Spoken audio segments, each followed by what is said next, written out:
Jadi hidup itu jangan salah pakai rumus.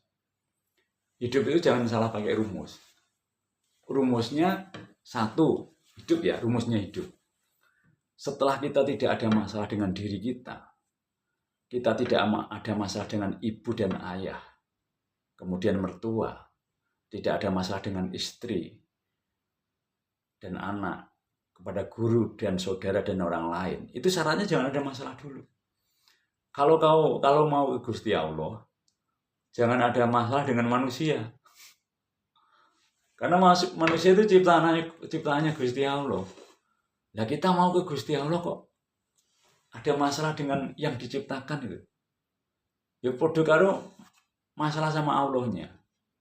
Manusia itu ciptaannya Allah. Kalau mau ke Gusti Allah, jangan ada masalah dengan ciptaannya gitu. Rumusnya sudah tidak ada masalah. Harus selesai dengan masalah dengan dirinya.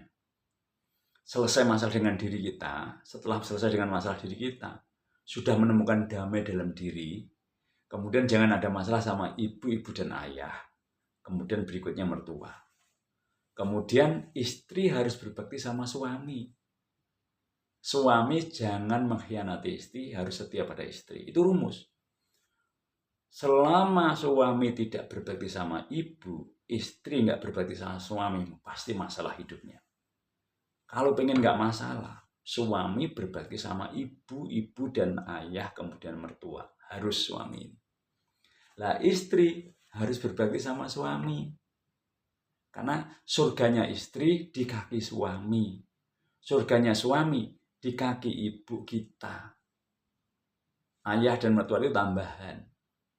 Jadi surganya suami ada di kaki ibunya. Surganya istri ada di kaki suami. Pindah. Setelah nikah, surganya istri itu pindah di kaki suami setelah nikah. Kalau sebelum nikah ya sama, di kaki ibunya. Tapi setelah nikah ada di kaki suaminya. Setelah istri berbakti sama suami, suaminya jangan mengkhianati istri. Itu penting. Ada 15 Kang Mas ribut samin. Yang dijalankan harus 15. Setelah nggak ada masalah suami berbakti sama ibu, istri berbakti sama suami jangan mengkhianati istri. Nomor berikutnya, nomor 3.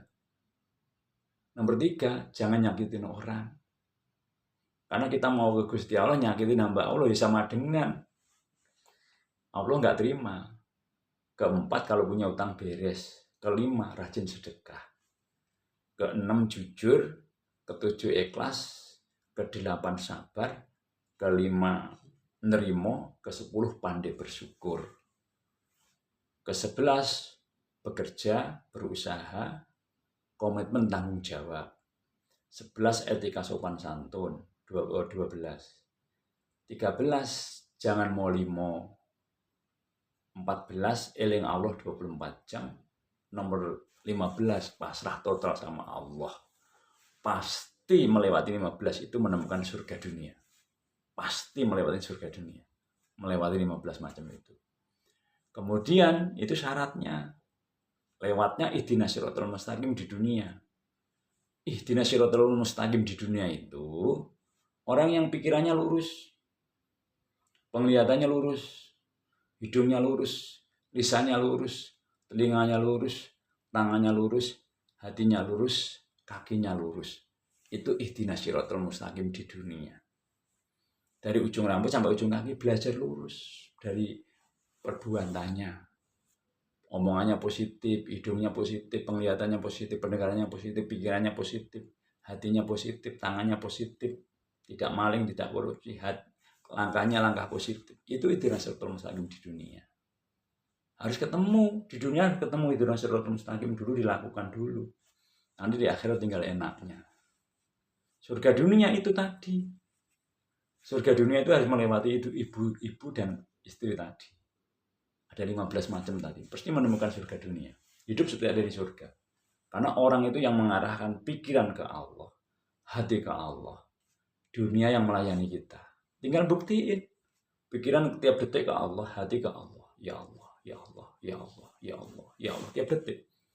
Kamas Anam 78 matur suwun. Karena siapa yang tujuan hidupnya Allah, dunia akan melayani. Siapa yang tujuannya hidupnya Allah, dunia yang melayani kita. Sing sapa wonge cedhak karo Gustine sinedya ana jeneng metu dadi. Dekat dengan Gusti Allah itu bukan hanya sholat, puasa, itu bukan hanya itu. Setelah sholat syariat harus sholat daim. Sholat syariat itu zuhur eling Allah, asar eling Allah, maghrib eling Allah, isya eling Allah, subuh eling Allah. 10 menit kali 5, 50 menit. Sholat syariat itu 50 menit, eling Allah 50 menit. Sebelum sholat udah sholat daim, setelah sholat masih sholat daim, masih sholat daim. Sebelum sholat pikiran dan hati Allah, Allah, Allah, Allah, Allah. Sebelum sholat syariat. Setelah sholat syariat, hati dan pikirannya masih Allah, Allah, Allah, 24 jam. Jadi nanti bukan hanya ingatnya Allah 50 menit. Sehari ada 24 jam.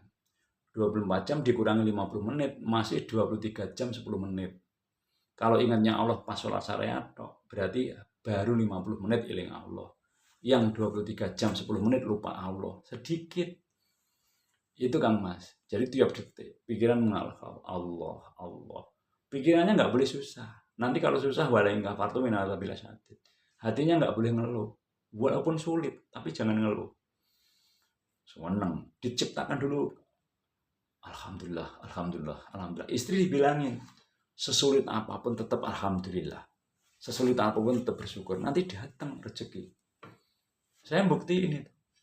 Sampai misalnya makan mie atau makan dengan sambal tok, jangan ngeluh, tetap bersyukur. Alhamdulillah masih ketemu nasi, alhamdulillah masih ketemu garam, alhamdulillah, alhamdulillah, alhamdulillah, alhamdulillah, alhamdulillah. Nanti datang.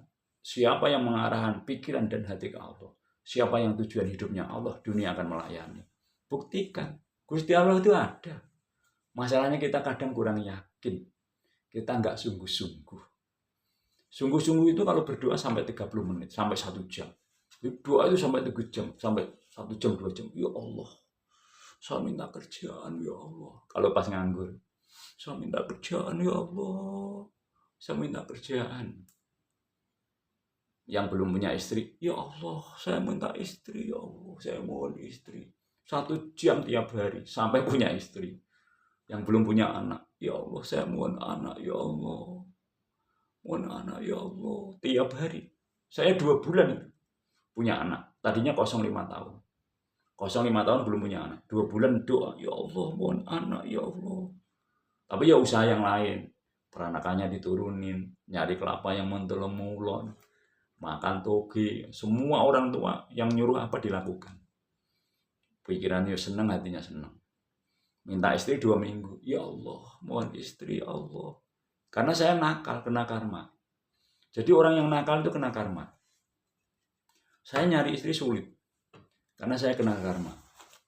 Jangan nakal. Nakal itu ada karmanya. Setelah nyari istri sulit, kasih kosong 5 tahun. Belum punya anak 5 tahun. Kemudian saya menemukan jalan hidup. Setelah saya bermeditasi, saya sesat 10 tahun. Saya sesat 10 tahun mencari Hatta Soekarno. Tersesat mencari Hatta Soekarno 10 tahun. Kemudian setelah itu, saya menemukan meditasi. Itu saya mulai tenang pikiran saya, tenang hati saya. Tenang itu dengan meditasi, pikiran Allah, hati Allah itu tenang. Namun rezeki ada di kaki ibu. Sebelum saya cuci kaki ibu, 1 gelas saya minum, yang lain buat mandi, hidup saya sulit. Setelah saya cuci kaki ibu, setelah yang sisanya saya buat mandi, saya perhatikan ibu, saya senangi ibu, saya kasih ibu duit banyak. Alhamdulillah saya terbuka. Rezeki saya terbuka. Karena tetesan air mata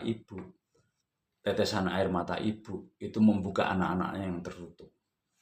Jadi kalau pas nyuci, kok ibunya nangis, dielap dengan tisu atau dielap dengan sapu tangan yang bagus, nanti disimpan. Tetesan air mata ibu itu disimpan. Dibuat jimat. Tapi bukan disembah. Di pundi-pundi dijaga, ini tetesan air mata ibu. Karena tetesan air mata ibu bahagia itu membuka anak-anaknya yang tertutup. Namun bukan tetesan air mata duka loh ya. Artinya bukan air mata sedih.